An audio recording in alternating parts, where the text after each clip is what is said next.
and I know it's a very fine line.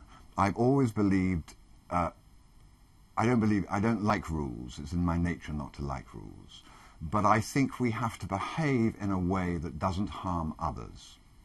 Smoking harms others, and yet you have been so smoking, angry. if I'm walking down the road smoking a cigarette, or I'm walking in Central Park in New York, it doesn't harm anybody, and yet it's illegal.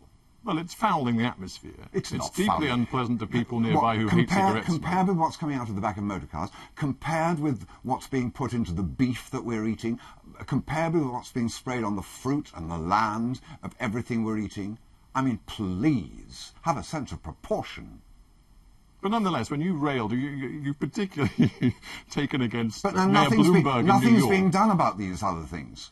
Nothing is being done about. Why do you think cancer is still rising, even though most people have given up smoking? Why? Because of what we're ingesting in the air and in our food.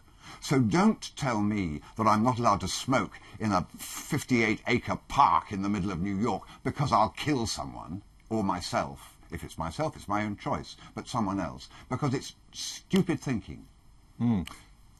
Would you call yourself a libertarian? Probably. I'm not sure what it means. Well, I suppose it means an absolute insistence on the primacy of individual liberty when it comes to the organisation of society. That always I think that has to be the primary. I think that has to be the primary thing, and I think it all has been in this country. Because, again, you know, looking at recent public pronouncements you've made, and you've made quite a few. No, I don't. I never make public pronouncements. Listen, I get interviewed by people because I'm selling product. I'm selling a documentary called Trashed, or I'm selling the Borgias, and people go off subject because they don't just want to talk about the Borgias or about Trashed or about whatever film I'm coming out in. Well, they want to talk about you, right? So and they come want to connect you to the campaigns that you believe in. They come off subject. I make a comment because we're discussing. And it's called a public pronouncement. It's not a public pronouncement. It's my own personal opinion, which I happen to have been recorded saying. That's a very fair comment. A very fair comment.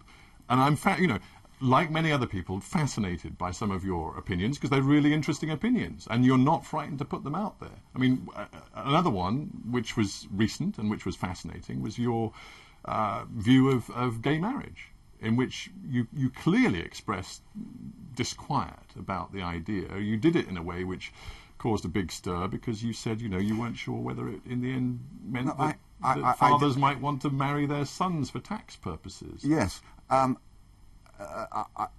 didn't have any opinion about gay marriage. I don't have actually much opinion about heterosexual marriage, except I sort of think it might possibly protect children, make it easier for children. That's why I married my wife. Gay marriage is not something I have any feelings about at all. I'm quite interested in what it does to marriage, which is why we were having this rather bizarre conversation. This was an American journalist a little while ago. Yeah. And you did. I mean, I don't want to be clear about what you felt. I mean, you did say you thought it might debase the institution of marriage, which is an interesting thing to say. Well, it changes it, doesn't it? I mean, marriage is about procreation, really. That's historically how it's always been. But I'm very badly informed, and I actually don't know the difference between a civic partnership, which we have in this country, a civil partnership, and marriage, which the governor's just voted on. I don't know what the difference is. I know the church has problems with it historically, and I don't know whether those problems will go away. In America, I think it's different, because in some states you can marry same-sex partners and some you can't. So I was just rather amused by the idea which I put forward. It had nothing to do with my feelings. I think gay marriage is wonderful. I think, as I said at the end of that interview, and this wasn't reported, I think any reason that holds anybody together in a relationship is great. If it works as a glue, if it makes you feel better, if it makes you feel you love your partner more, then great. I suppose what it left me wondering is whether you feel personally... I'll tell you what I felt. I felt I should have buttoned my lip. I was just flying a kite. Well, did you feel that, you know, again, just because I'm interested in your view of where we're at in terms of gender politics, sexual politics, relationships between men and women, because another, you know, the last one I'm going to wheel out, but the other thing you said, which caused a huge stir at the time, and I wonder whether you now wish you'd buttoned your lip on this too, probably, when you said a while ago that, you know, I'm paraphrasing, but you seem to be saying it wasn't such Everybody a big... paraphrases, which is why the truth Well, gets all twisted. right. I mean, But go ahead, paraphrase. Paraphrasing it, you said it, in your view, wasn't such a big deal, you know, if a man sort of patted a woman's behind, and that any woman worth her salt, in your view, would know how to deal with it.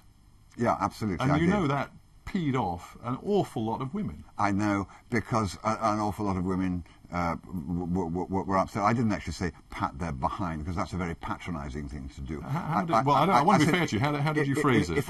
If I touched a woman in a way that was not welcome, then any woman worth her salt could just turn and tell me not to do that.